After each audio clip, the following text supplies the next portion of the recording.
El bosque de las palabras. Galdós, el principio de mis palabras.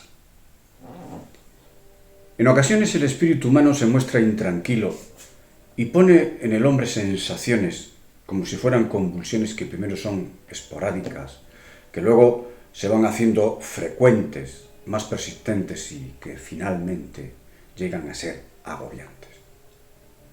No es, pues, un mal del cuerpo, sino algo extraño que se siente por dentro. La cabeza no tiene razones para explicar eso, pero en algún rincón del alma comienza a enquistarse una ansiedad que no deja vivir. Esta es una historia personal de mis palabras que, entre otras historias, conformaron el bosque de las palabras, de mis palabras. Alcanzaría a tener la edad de 9 años cuando en mi pueblo se inauguró, cerca de mi casa, la biblioteca municipal. Un gran acontecimiento para el pueblo y un regalo para mí.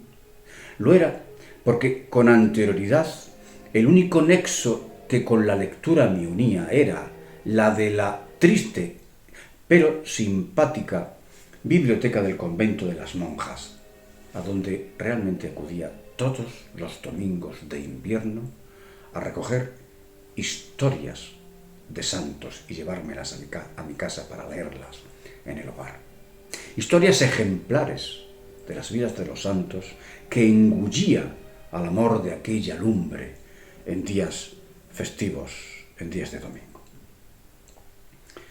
Aquel nuevo recinto era un mundo extraordinario de estanterías llenas de libros organizados por secciones. La magia de la lectura me cautivaba y mis ojos se inundaban de temas diversos que con sinceridad no podía digerir. Era yo un niño ávido de conocimiento, indiscriminado en aquel mundo lleno de olor a papel y de luces de neón. En él me sentía a gusto y me sentía feliz, disfrutaba. Era de pastas negras. En realidad, las tapas del libro estaban forradas de tela negra y las letras del título de color de plata. Napoleón. Ese fue el primer libro que leí de aquella biblioteca de mi pueblo en Mancha Real. Una biografía cuyo autor he olvidado.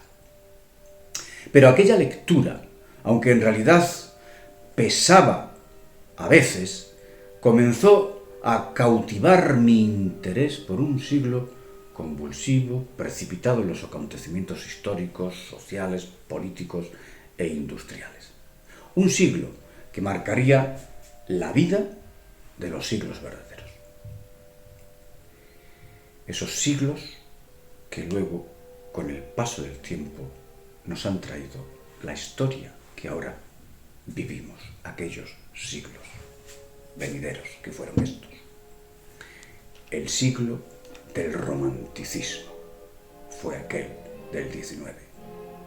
Dicen los que saben de estos temas a los que tanto respeto tengo y que llaman esotéricos, que cuando se siente eso que yo sentía al saberme atrapado por el siglo XIX, es porque hay un espíritu errante que se alberga en una atribulada alma para que ésta le ayude a descansar definitivamente. Después de Napoleón, cayó en mis manos, por ambición de mi curiosidad, otro libro de pastas de tela en marrón y letras de color oro. Juan Martín el Empecinado. Su autor, Benito Pérez Galdós. Nada me decía entonces su nombre, pero con su lectura el autor me fue metiendo en un mundo de vastos hombres que libraban batallas por el amor a su país.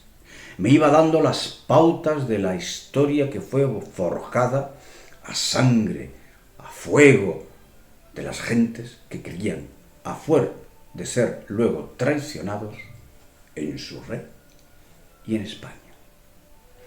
Aquel descubrimiento me llevó a amar sobremanera ese siglo que no era otro que el anterior al de mi nacimiento. Y según parece, allí hubo una deuda que mi espíritu presiente debe pagar. Ese fue el inicio de un viaje de búsqueda y conocimiento de una España embastecida según la fantasía, la imaginación vertida en los textos de un hombre al que le gustaban los garbanzos, quizá tanto como a mí. En aquellos primeros años de la década de los años 60 del pasado siglo, aún pasaban por los pueblos de Andalucía, y claro, por mi pueblo en Mancha Real también, los vendedores ambulantes con sus acémilas cargadas de miel de caldera, de objetos de cobre que recogían de las casas donde la modernización quería entrar, de los quesos de la Mancha y de los afiladores que con sus bicicletas recorrían las calles haciendo sonar sus reclamos confeccionados de cañas de distintos tamaños. Fleury, Fleurán, el afilador, Fleury, Fleurán. Al grito de garbanzos tostados, que era el reclamo que utilizaba cuando pasaba por la calle aquel barrigudo hombre con su burro blanco cargado de todo. La chavalería se acercaba y yo le pedía a mi madre un tazón de nuestros garbanzos crudos y hermosos que mi padre había criado en la campiña, que le entregaba al vendedor para el trueque. Al cambio, recibía el mismo tazón lleno de otros garbanzos polvorosos, que era el color que el tueste les daba. Más pequeños, eso sí, pero exquisitos al paladar. En realidad, a mí me gustaban los garbanzos verdes. Mi padre me los traía del campo, colgados aún de esas matas, envainados en sus cúpulas en forma de almendra, de donde me gustaba sacarlos, quizá para tocar su textura, y una textura que era rugosa y fresca, y comérmelos.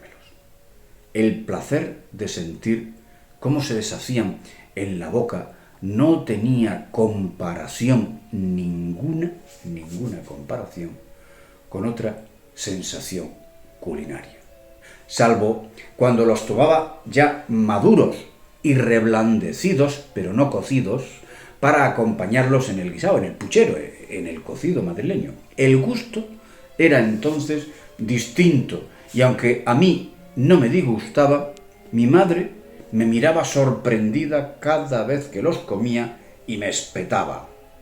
Yo no sé cómo no se te queda en la boca sabor a culo. Nunca supe por qué decía aquello.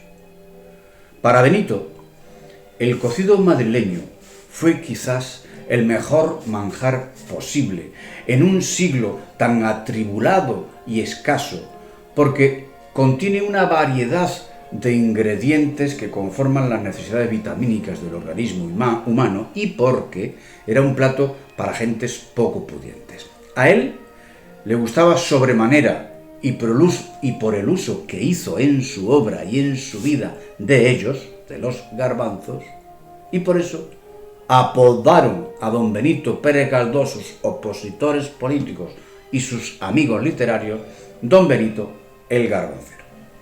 Esta es una parte del principio a mi viaje por las palabras.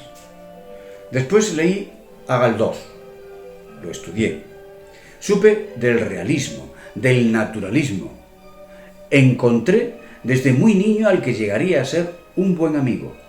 Mi interés por él residía en descubrir, provocado por la ansiedad, los lugares y las vidas que Benito Pérez Galdós describía en cada uno de sus escritos.